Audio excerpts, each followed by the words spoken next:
I'm going to actually try and give 4 demos of different tools, because that's one of the things I've learned through experimenting a lot with vibe coding, that there's different tools for different things in terms of what you're looking for. So, I think that introduction was better than I could do.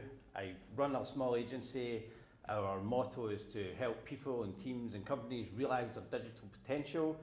I've also got a book coming out that's a talk that I've been doing for a couple of years around how we can use AI in the design research process to remove this thing called UX theatre, where people say they're solving people's problems, but they're not really doing that. And then I've also launched a course that I am doing for from September onwards. We've got spaces, so it's a 4-week intensive course. We do 4 90-minute sessions. We take you from idea to launch. And if we don't launch your product or your idea or your website in 4 weeks, we'll give you your money back, because that's how confident we are. We take you through the validation of your idea, branding UI, building it with some of the tools you're going to see today, and then launching and promoting it.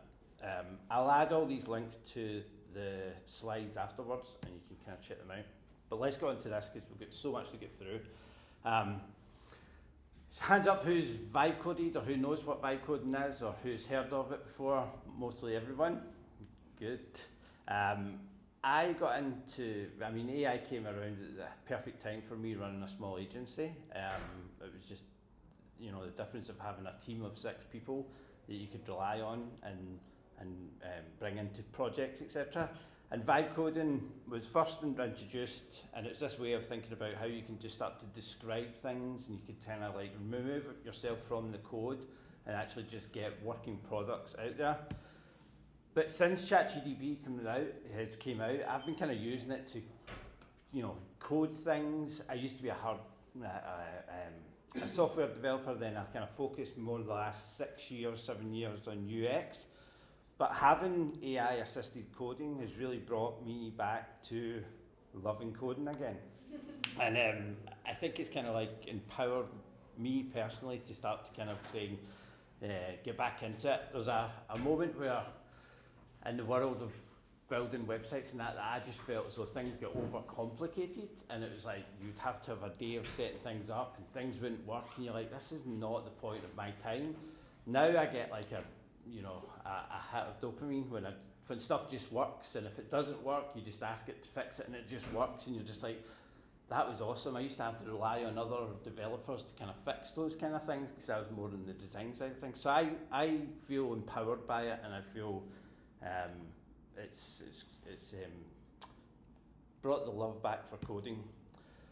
But I do think there has to be a different mindset into what vibe coding is, and I think vibe coding, that word will kind of like disappear pretty quickly. There's context engineering and all that, but I think there's a different mindset you need depending on what you're trying to do and what tools you're going to use, and that's what I'm going to try and show you today, that the 4 different tools that I use on a day-to-day basis, as well as our agency uses to deliver projects. So there's the idea of like Copilot, which that was the first way that AI coding kind of came about. You'd have someone helping you. It would kind of be like autocomplete on steroids, and then it was kind of like evolved from there. But it was like line by line collaboration. It was kind of like, here's what I suggest, okay, I'll do that. And then I think where vibe coding comes is this visual first, and this is really what my mindset sometimes. So think about the interfaces, not the code. Screenshot becomes the specs rather than a product requirement document, and kind of like design drives the development. So you can kind of like, a long time ago we started talking about designing in the browser in web development, where you would kind of create a prototype and then you would be iterating on code rather than getting a signed off design. And I feel as though that's where we're back. And then the next term that everybody's talking about at the moment is kind of content engineering. And that's moving away to like way more automation, where you can kind of give it detailed plans, you can give it rules, you can give it mindsets. And the tool that we're going to come on to last around that has been impressing me so much in the last 3 to 4 weeks, and it's kind of like scary where it's gone to on that side of things. So, first tool, this is a bit of a cheat because it's actually not a coding tool, it's a no code, so it's type 5 no coding. It's called Realm, and if I go over to here, I need to do this like old man thing where I put my glasses on for my screen. So Relim came about from a UI library for Webflow. So Webflow is a no-coding tool, and they created a UI library, and then they brought out this tool called the Site Builder. And basically what you can do here is you can, if I go full screen, I'll go a wee bit bigger. So basically what you can do here is you can create a new project, and this is a very visual builder. I don't want to see that. And you can kind of get more of a kind of design tool vibe with it. And you kind of get a description box here. So I use a tool called Super,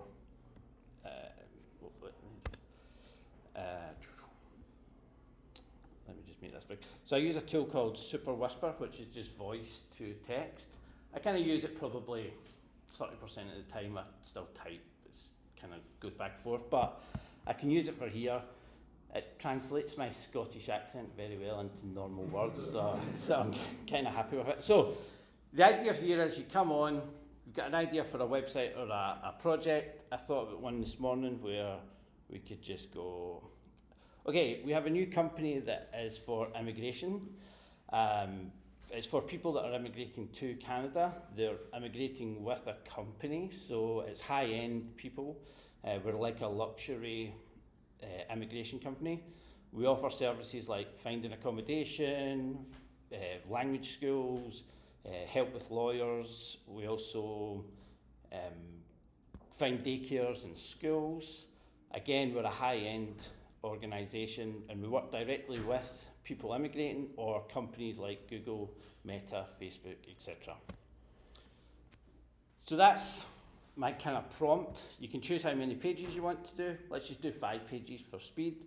You can choose the language. I should really choose Canadian, shouldn't I? So then if you generate the sitemap, so the first thing it does is kind of like generates a sitemap with items on there. I kind of like working this way, like visually. Like I love to see the big picture and then I love to see the small picture. So you can see that it's created these pages for us. So we've obviously got a home page. If I zoom in here, it's created like a content section or a component for each part of the page. So here we've got a hero section, introduce the luxury migration services, features. And now you can go in here and you can say, you know what, I actually want to change this, so you can edit what you think this component should be, or you can add a new one. Say you want to add testimonials, so you could add the testimonial section there, and you kind of work through these pages at this level and just kind of figure out what you want. There's a lot of sections here, so you could start deleting things. You can see there I've got a testimonial, so maybe I'll move that testimonial right up the top here and I'll delete that one there. You can also do things like you can make things global components, so you're going to use a component on multiple pages, you can make it global component. So very abstract. It's like it's like a sitemap with some more information on it, and you kind of see the other pages it's created for you: about, services, contact us. So all good and well. You can kind of take this as your sitemap, and we've also got pages under there for the individual services. So then you're kind of happy with the structure, the overall idea. You kind of click on wireframes, and then it takes its component library, which is about 3,000 components, and it's fairly, good for a UI library. And it starts to think about what the component you've described, and then it chooses the right component for you. And you can zoom in here, and you can start to see, okay, it also creates content for you as first 5. So if it elevate your immigration experience with us, discover our premium immigration services, bespoke accommodation. So you can see that it's gone through that. This is where you can go into each of these components. You can say, this component's, I want it left aligned, I want it with icons, I need 4 things. You can regenerate the content.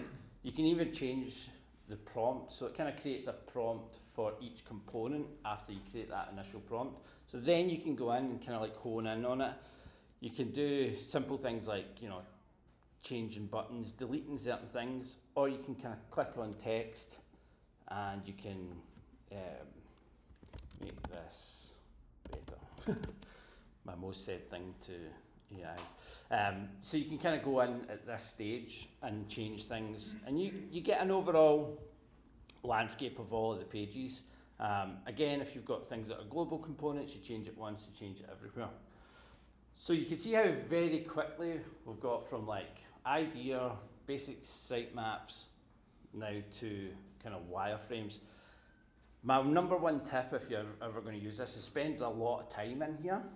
Kind of go through it over and over again, because you get 80% of it there quite quickly, but then, you know, like to make it actually non-AI generated, you kind of go in and have to hone it and have to really sense check it and think about it. And then the next stage would be to actually style it. So you can go into the style guide section, where you can see, you can just ask it to shuffle things, and it starts to make different designs for you. On the right hand side, you can see this is our home page. You can change colours of things here. You can choose colours here. You know, it's like an interactive style guide. This is a new feature that they've brought out, so it's pretty limited in terms of you know, what you can do, but you can get something pretty decent from it quite quickly. You can choose lots of fonts, and you can choose them not just Google fonts. You've got mono. You've got other font options there as well. So let's say, for instance, you were getting here. You wanted to kind of upload maybe some different images, and you were getting an idea for what the style could be. Maybe you wanted to kind of pin this colour, etc. You can create 3 of these versions, so you can do 3 iterations of the design pretty quickly. And then let's just say, for instance, if I go, let's do a shuffle. So let's say I was like, oh, okay, let's not do that one. Okay, this is kind of like elegant, like going to go with these fonts, this looks fine. You can then just click on design, and it takes all of the wireframes you've done and layers on that design to it very quickly. And then you can go in there again, and you can start to actually, you know, vibe with it in terms of changing some of the colours on here. You can still update the images, the text, etc. So you've kind of taken it through from the sitemap, wireframes, added a style, and then you're starting to generate some actual end designs and stuff like that. And then because this is for Webflow, you can clone their style guide, which I've just done before this talk, and then you can add their app. God, where is their? Let me just go to designer. You can add the Realum app. It's always the same. Let me just go back. And you can see here that we've got immigration services. So this is all the pages. This is all the sites that I've generated. And then you click here. You can see that you can bring it in just as wireframes, or you can click on the style guide, or you can do the whole design. So if you click here, you have your pages, and then if you continue, it'll bring in. So how many people are familiar with Webflow? It's like a no-code tool. So basically you can get it to a no-code solution pretty quickly using AI from that start to finish. I've squeezed this in here because we do use this in our agency quite a lot for these kind of builds. It helps us dramatically get ideas in front of customers, and it helps us get iterations really quickly. So we kind of like, sometimes starting a project with a client, they really want to see stuff to go, and it gets stuff in front of them, and then there are the discussions. It's never right, obviously, first time, but it's just that acceleration to the start of a project that we love. So you can see here that we have, you know, created a homepage. Well, it's still working through that stuff, and then you can publish that, and we could have a live site there and then. Any questions on that one? Question at the back? Quick question. So if you want to go in later and manage any of your content, this is the CMS, right? Yeah. So this is like this is a little bit of a cheat in terms of this talk, but this is like a no-code platform. So then you go in there, then you kind of run your website. You don't really need to go back to it. You can also take the designs and everything into Figma, but again, there's nothing from Figma to Webflow or that, so it's kind of like a dead end in a sense. But if you were a designer and you wanted wireframes quickly to iterate on, that could be the tool for you. Next tool, Lovable. So now we're getting on to proper vibe coding. So this is kind of Copilot Creator. It's in the browser. It's kind of any skill level. You just need to have that conversation where you talk about things. And I've found it's really fun to use. It's where I go when I've got an idea for something. Like, hey, wouldn't it be cool if you had a website that told you all the cocktail websites in London and you could just like spin it up? Or wouldn't it be cool if you had an app that took your prompt, these are things that I've built, took your prompt and then made it into a better prompt? You know, like just small kind of things that you're like, oh, let's prototype this. So let me jump over to this. So this is your interface. It's a web-based thing as well, so it works on iPads. I'm a big iPad user, so it works on iPads. Also works on phones, so you can kind of take it on the go, and you can start something, and then you can be sitting having a coffee or a glass of wine, and you could be iterating on it, or you can kind of take it on the go, and if you've got an idea. I've built loads of things like fun things, just. You know, like there's loads of design resources out there that are too many, so I just kind of built this thing that pulls them all in and makes a nice interface for it. But another one that I built was, so I'm a big sketcher. I love sketching designs, right? So this is like, this is something that I'll do. Like I know it's kind of lame nowadays, but I kind of love just, like you're in a different mindset. You're kind of like doodling away and you've kind of got this idea. And so I take these designs to Lovable and I just upload them, and then this is kind of what it created. So this was the idea. And don't get me wrong, there was like a few iterations on what it had created. I was like, yeah, change that. And you can see that it's not perfect. Like, you know, these tabs are not, you know, production ready, let's say. But all of this content that's created was generated by it. So there's like, I asked it to create, you know, 20 hotels. I asked it to use Mapbox for the map features. It kind of created the different tabs. It was kind of pretty fun to do because within one prompt, you've got a visual of what you've just been trying to create, and then you can kind of go, okay, oh, that actually doesn't work. You know, maybe we should move the tabs to the bottom. So this is really what vibe coding for me is about. It's kind of like getting an idea in a browser, in code, and then being able to iterate on it as you go. And then some features or tips to use with this. So let's say, so we've got this here, like, you know, the text is white, obviously. So you can just talk to it on the side and say, okay, I could use my thing again, but I'll just type the text for the heading is what? Maybe I should have used my voice. Is white, please make it darker.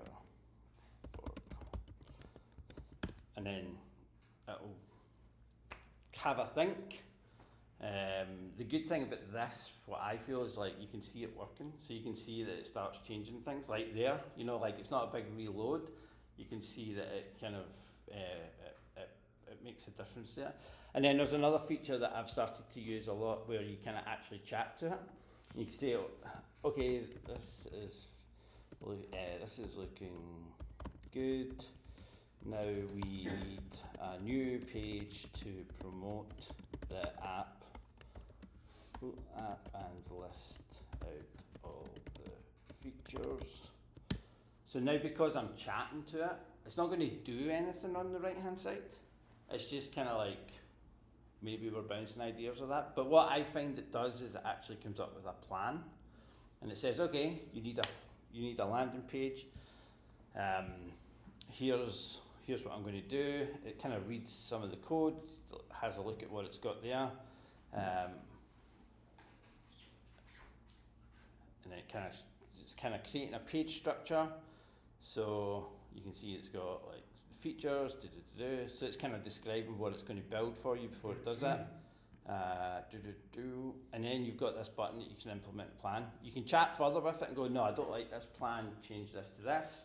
But then if you just click implement the plan, then it takes that and it starts to update the code base. Talking about code bases, so you know this is a very visual thing, but you can actually click and you can see the files that it's created, and it becomes like a mini code editor. Obviously it's not got the power of a desktop one, which we'll just come on to, but you can see that it creates things for you in a normal file structure. You can see you've got kind of components, you've got stuff here. I have found it is very hard for it to not build a Next.js app, like just kind of and use Tailwinds. If you just ask it to do something, that's like its default stack, and that's that's fine. For these kind of ideas, I don't really care what's underneath it. I just kind of want to see it and I want it to work. So I'm kind of trusting the AI to choose the best thing, and that may be the best thing now. But if you had a specific tech stack or a specific way of doing it, you would have to add it to this at the start. And then what I've found is it doesn't always have the memory that some of the tools that we're going to come on to. So if you get further down the line on a development in here, it might just go back to you thinking it's a new idea. So it's got limitations in that sense. Does that mean that this is mostly for prototyping?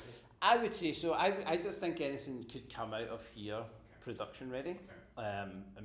Fun apps, you could put them live, no problem. You can publish it here and it connects to Netlify, I think it is, or it might be Vercel, but you can kind of publish it and it does it all for you. A couple other cool features. So now we've got our new feature page. So if I go up here and click here, there you go. It's kind of created a basic page for us, and then. Have you done a full workflow with this until production? How much these tools save? So that's a good. Compared with what it was before. How much of the 80%, 70%, and then you need to clean this and make it. Have you done this kind of exercise? So I think this is where my number one tip with all this comes is you got to kind of see what you're wanting at the end of it to use the right tool for it. So if we were going into a production site, I don't think this would be the starting point because you probably have went through prototypes and you probably went through designs. But in saying that, you can actually connect this really easily to GitHub. So you can kind of say, okay, pretty happy with this prototype, it's doing what we want from a user standpoint. It's kind of like, it's got the pages we need, it doesn't look bad in the back end in terms of code, it's using the right technology that we need. It might need a bit of a cleanup. Let's push it to Git, and then it's up there. It's actually kind of cool as well because every time if you connect it to GitHub at the start, it creates commits for you with nice comments every time it does something. So it's kind of nice in terms of code management, etc. The other thing that it's pretty good at is connecting with Supabase. So Supabase is like a database platform. And you can kind of connect it to Supabase and then it'll design the database. So we could say, okay, we're going to add a database structure. Can you design for me? And then that'll start to create all the tables, all the fields in the tables, the connections and everything. And it's kind of weird sometimes. I think it gives you a kind of cool ER diagram. Well, it's asking me to connect to Supabase first, but it kind of gives you a nice diagram of what the data structure will be at the back, and then you can integrate that. So it's kind of a nice way of getting a basis for that as well. But I think to answer your question, this is not where you would go live.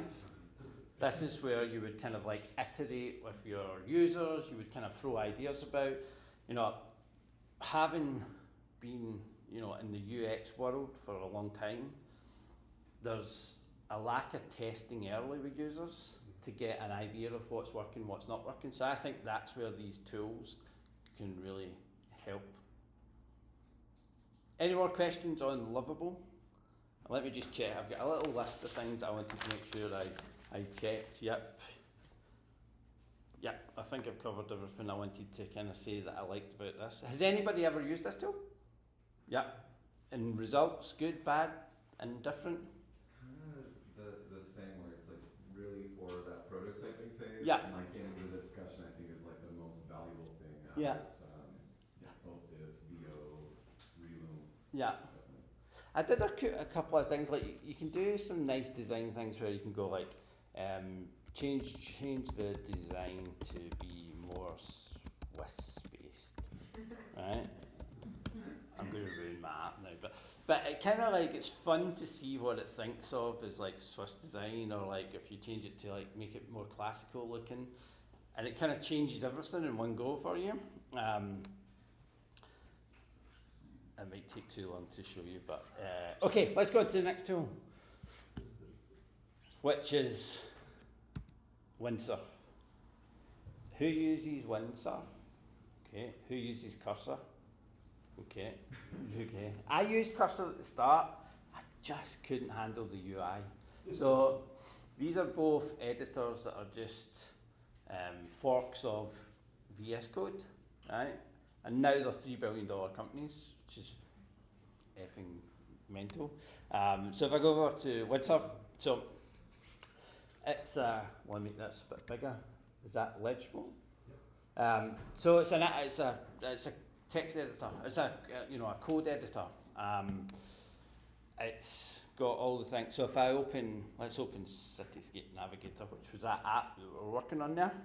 So you have your code on the left hand side. So basically what we've done here is we've built that prototype in Livable, we've pushed it up to GitHub, we've pulled it down to our local, and now we're going to edit it in Windsurf. So you have your editor just as normal, so you can kind of go npm run dev, etc. But I don't want to do that because one of the cool features of Windsurf is what we're going to come on to.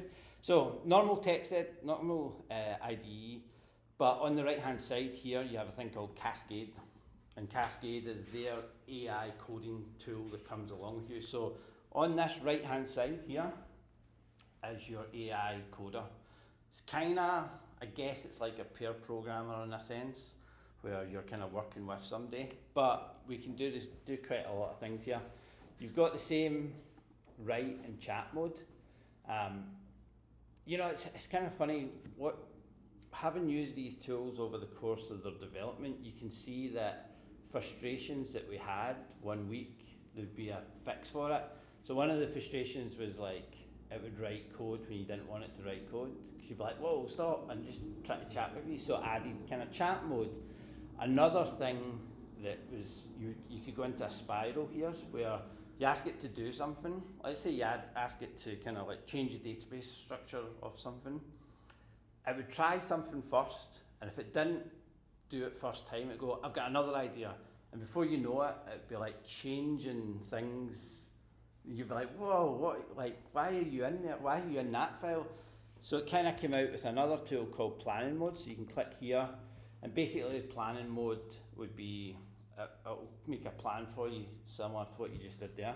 So again, you can just see inside here, it's just a chatbot. So first thing we could say is go, audit this code base and let me know what you think. So that's a good way to start with this, like if you're taking over a code base or something. Do you know which model was using Livable? I'm going to come on to that a Sorry. second.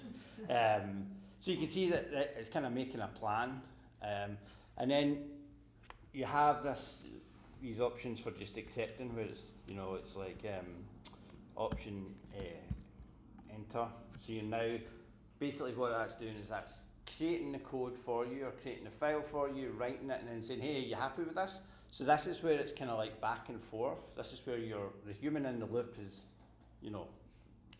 with you in every step of the way. It's not as automated. There is a couple of features that you can turn on where it's like, don't ask me for the next 2 hours or something. I think it's called YOLO mode or something, and it just kind of goes crazy, but it can go crazy. So you can see here, like, what's nice about it is it's kind of looking through files, it's telling you what it's done. Here's a summary. You know, it's kind of updating its own plan as it goes. You can see there it's like it's ticked things off, and you can accept these as you go. So then to go to your point as well, so you can choose different models with this. So it has the models here. So we're using Claude Sonnet 4 at the moment. I pretty much use Claude now. I used to be ChatGPT, like through and through, but I kind of felt as though Claude has went in a better direction with coding. Question at the back? Yeah, so as you're coding, is there a mechanism to put in test cases? Yep. Check against regression? So I'm going to come on to that actually with the next tool, because that's what we're actually doing that in production. And there's a great case study by Airbnb, which I'll talk about briefly as well. So yeah, you can see here like it's created an overview of it. One of the things that's kind of cool with Windsurf is it's got different features here. So you can add a preview. So it's kind of got its own browser. So you can kind of click, if I click, let me just, website preview. So you can start preview. And it's basically spinning up the local host for you with a few added improvements or benefits from that. So you can kind of start preview here. Let me just waiting for that to complete. So it's basically gone into your terminal and it's running the command to start the project, and it's got a development. Now you can open it in your browser, your IDE here. I've just been given that box,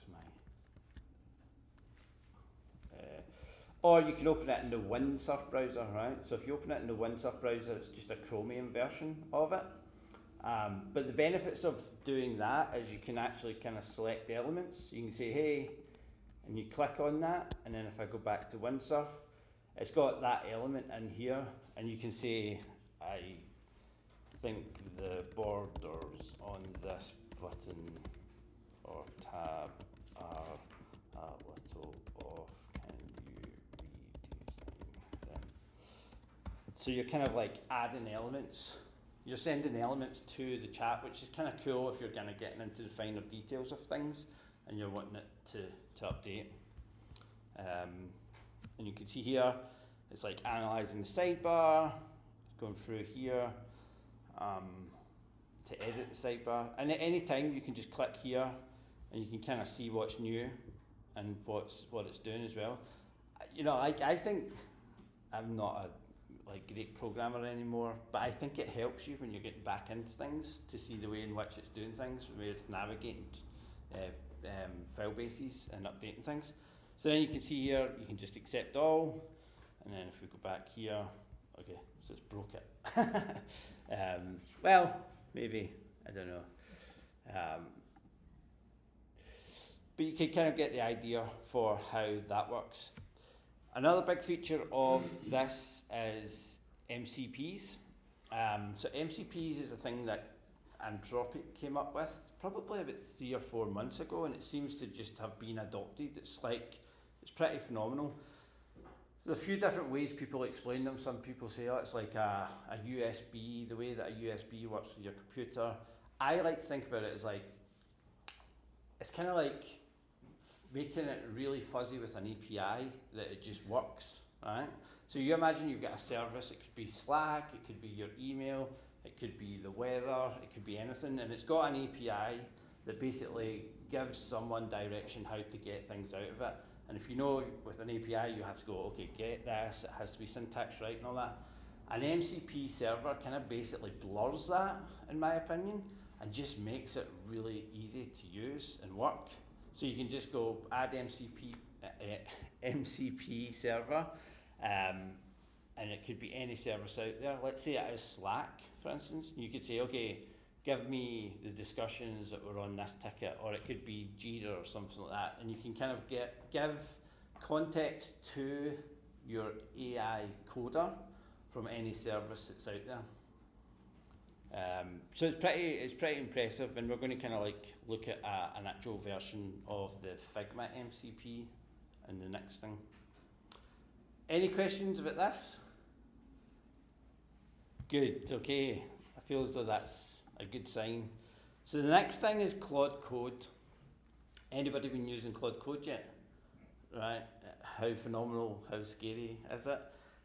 It's kind of taking a different approach, and it's actually like purely terminal based, right? So you're basically you're in the terminal with Claude Code, and it's kind of taking over everything. So you don't have the same visual as you do in Windsurf, although a lot of people actually use it inside the terminal, inside Windsurf. So you have kind of like Claude Code there, and you have Cascade as well, and you can ask Cascade to do simple things, and you can ask Claude Code to do loads deeper things. It's way more automation. It's way more solving the problems that I think Windsurf and Cursor had, where they would kind of do things on a whim, and you get to a certain point and you'd be like, why are you doing that? So it's really good at planning ahead for you. There's also some good tools for planning with it and creating actual files that it can follow. Rules, memory, it has all that access because it kind of saves it within itself. You do have to pay the $200 a month to get Claude Code, so it's expensive. But it's unlimited after you do that. So if you're a hardcore developer in Windsurf, you would hit your limit with just using the versions of the LLMs in there. You could switch different LLMs, but if you're wanting to just use one and you were just kind of focused on that. So let's jump into this. So it's terminal based. I found Ghostly Terminal recently, and it's like the best terminal ever. Don't anybody else use that? Geeky stuff. But so basically you're in here. So if I go to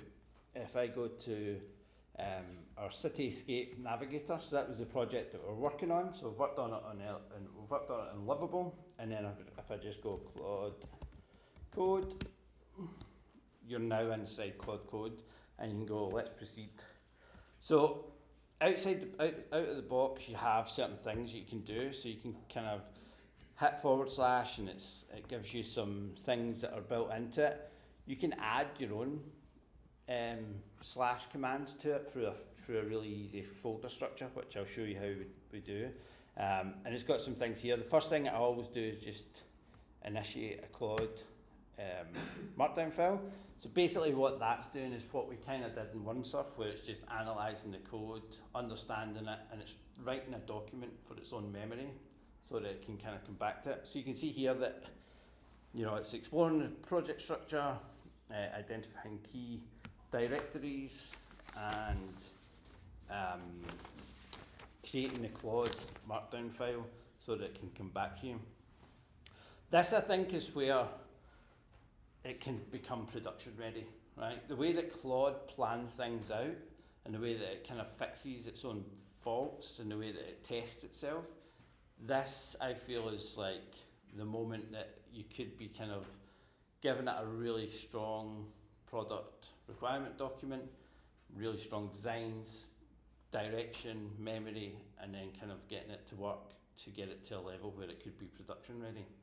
So it's kind of the way that the tools I've kind of demoed is like from prototyping to this level of you know, production ready code.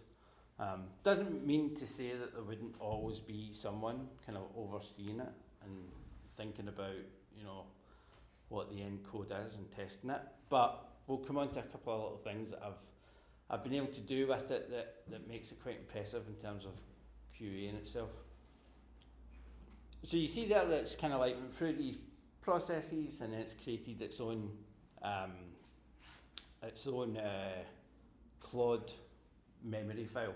It always adds to this as it goes. So you can kind of see here, pretty extensive in terms of what it's looked at. It's got the development commands, the architecture, the project structure, data flows, etc. And then you can see here, like, it's asking you, are you happy for me to create this file? But it's got this option, yeah, but don't ask me again for that. You can just update that file for the rest of the session. So it's not as hands-on, or it doesn't need you to hold your hand as much. So there you go, it kind of created the summary. So let's say that we were wanting to create a new feature for it, and it could be something quite large. So, okay, we want to extend this to multiple cities in California. Can you make a plan, then execute the plan? Make sure you follow the same data structure. So this is kind of one of the ways that I have been working, where you kind of come up with an idea and you've got a certain feature of a product. Like, so we've got a map for Santa Monica. Hey, this is kind of working, it's kind of cool. Then maybe you do some refinement in WordPress. Maybe you do some refinement in Windsurf, where you're kind of getting into the code and you're making sure you clean things up. And then once you're happy with it and you want to take it to a scalable structure, you kind of take it into Claude and go, okay, tell me how you would extend this to multiple cities. And you can see that it kind of works through all of those ideas. This is where I think, like, I've let this run for like hours at a time, and just like it's created a full app we did it for a learning management system, and it kind of like, we gave it, you know, really good PRDs and everything and rules, and it kind of just created it, and it was, you know, 90% accurate in terms of the final product. All of the links work, all of the generated base content, it was real content. So it's super impressive. So let's go into a couple of other things that I think it's pretty impressive with it. So if I go to my GitHub, so there's a kind of way of controlling it through PRPs, like product requirement documents, and there's this GitHub that I've just started to use, and it basically extends Claude from the outset. So if I go back here, and if I so I'm inside that, and I go Claude, and it goes, so if I kind of go / now, you've got a lot more options, and these options are really simple Claude files. Oh no, sorry, it's not that one, it's Claude commands. So you can see here, we've got code quality, and then we've got just a markdown file that has some content in it, and it's got the direction that you need to give it. So rather than you writing in audit, do this, you can actually kind of add it to the code base, and then you get options within Claude for doing that. So I just found this like in the last week, and I've been using it pretty kind of well for planning. So it kind of creates basically these commands that this guy's kind of extended it to, called PRP commands. So you can kind of create documents for Claude to follow. So if you have a loose idea for a feature, let's say we were kind of loose idea for a feature that was like, hey, we want to add dark mode. Want to add dark mode, want to make sure it follows the system that the user's got, and we want to make sure it's accessible, right? So pretty basic stuff. You can then use Claude Code to generate a really detailed PRP for that feature, and it will save it, and then you can go execute that PRP. So it's kind of becoming less of just a coding agent and more of a kind of business analyst or a product manager, and it's kind of pretty impressive what it can do. So then the next thing it's got, and sorry that I'm going so fast here, but there's a couple other things that I really think is pretty impressive. So, it's brought out a new feature just last week called Agents, and just for fun, I kind of created this little of a 6-year-old daughter. So I created this.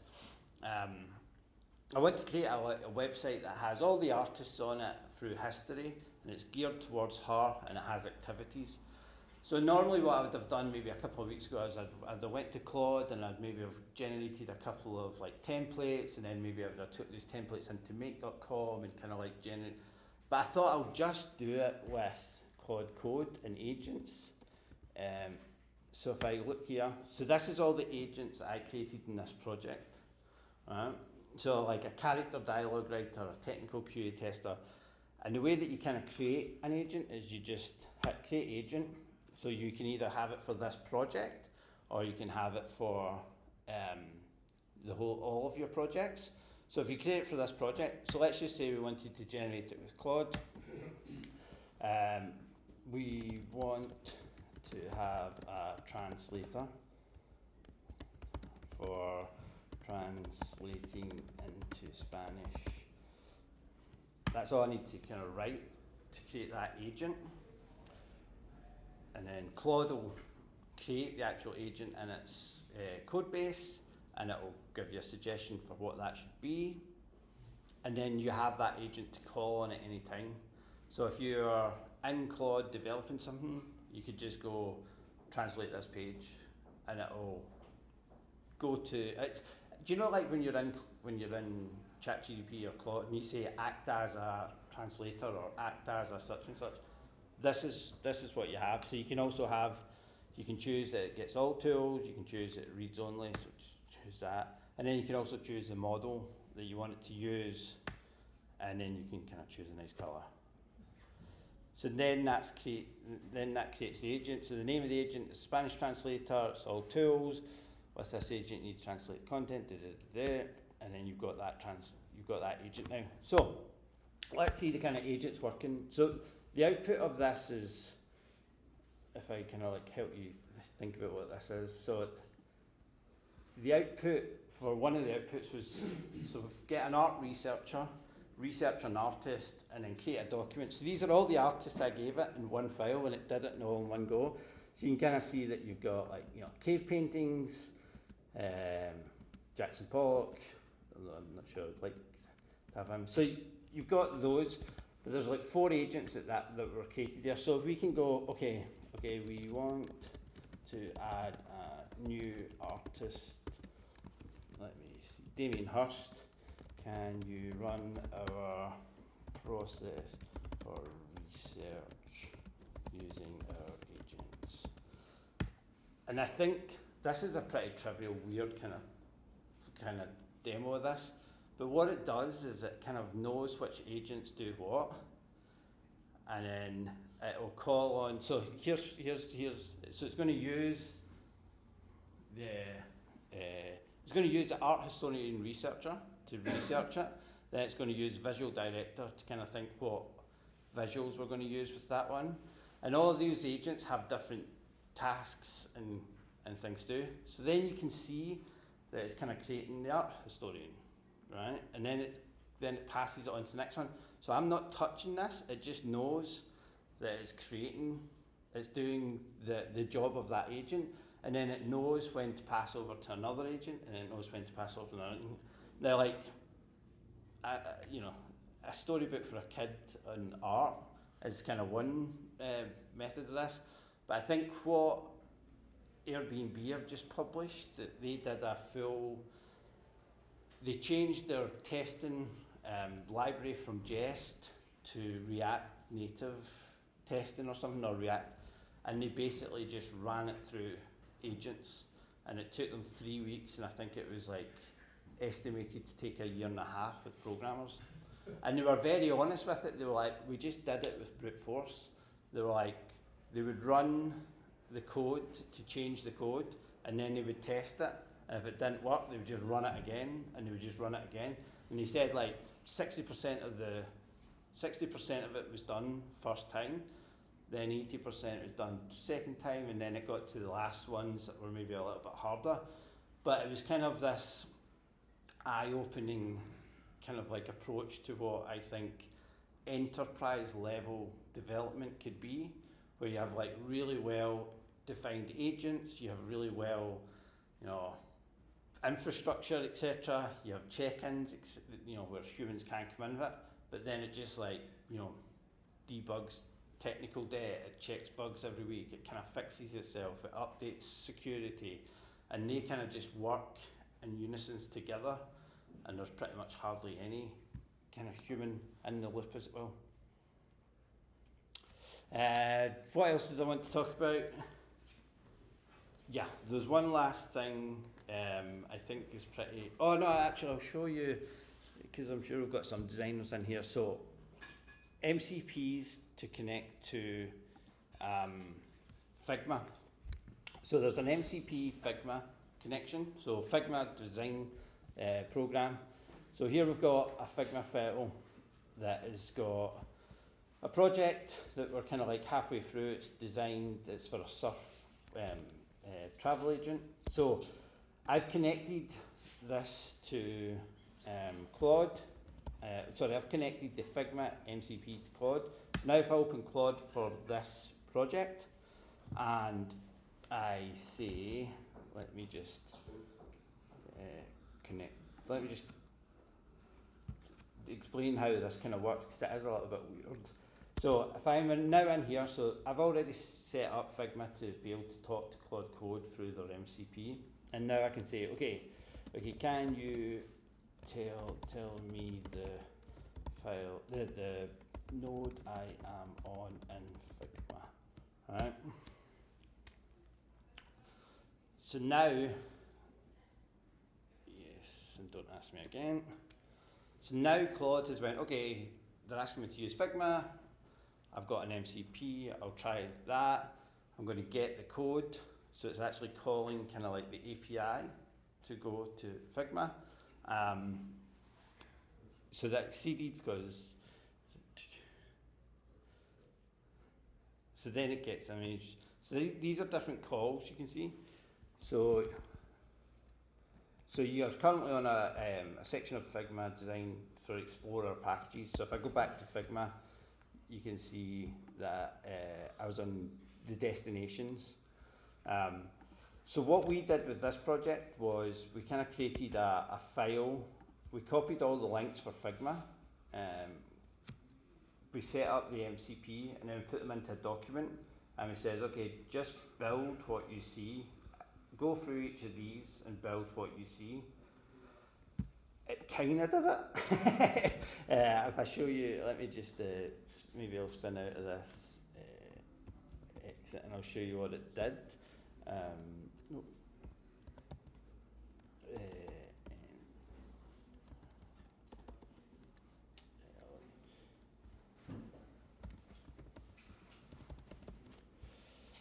So this was the results. So this, we never coded any of this. So this is the home page. I'll show you on what it created. So here it is. And then in Figma, this is what the original was. So you can kind of see that it kind of done it. That wasn't pixel perfect, but in one shot, it developed all of those in code from Figma. And I know that there's been a million tools that promise you that Figma to code, and it's just, it never ever works. Usually because the Figma file isn't perfect. But I think as a first shot at this, it did a pretty decent job of it. Any questions? Was that too much? I'm up in time. Hopefully this... We've got about 5 minutes for questions. If anyone has any questions? No? I think we were asking questions as we went along. Well, thank you very, very much. Thank you so much.